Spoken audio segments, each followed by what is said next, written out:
Good morning everyone, welcome back to mini blog. তো শ্রীরামপুরে যারা থাকো তারা তো জানোই, আর যারা থাকো না তারাও হয়তো জানো শ্রীরামপুরের রথ হলো দ্বিতীয় বৃহত্তম রথ। পুরীর পরেই হলো শ্রীরামপুরের রথ। 629 বছরের পুরনো প্রাচীন রথযাত্রা। তো এবছরে আমার 4 বছর হলো রথ দেখতে যাচ্ছি। তো এই যে আগের বছরের তুলনায় এবছরের ভিড়টা অনেকটা কম হয়েছিল, মনে হয় বৃষ্টির কারণেও হতে পারে।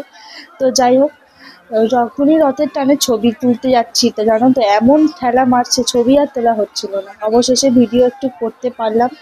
আর আমি প্রত্যেক বছরই ভাবি জগন্নাথ দেবকে রথের থেকে নামাবে আমি দেখবো, কোনো বছর আর দেখা হয় না, যেহেতু অনেকক্ষণ দাঁড়িয়ে থাকতে হয়, তো আর আমি দাঁড়িয়ে থাকতে এতক্ষণ পারি না।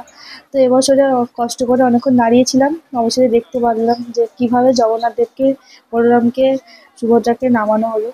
তো এরপর দেখে আমরা বাড়ি চলে এসেছিলাম, আর এত পা ব্যথা করছিল আর কোনো ভিডিও করতে পারিনি।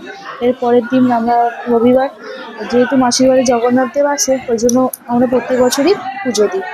তো এবছরও পুজো দিতে গিয়েছিলাম, আর এই সময় জগন্নাথ দেবকে ওরা ছুতেও দেয়।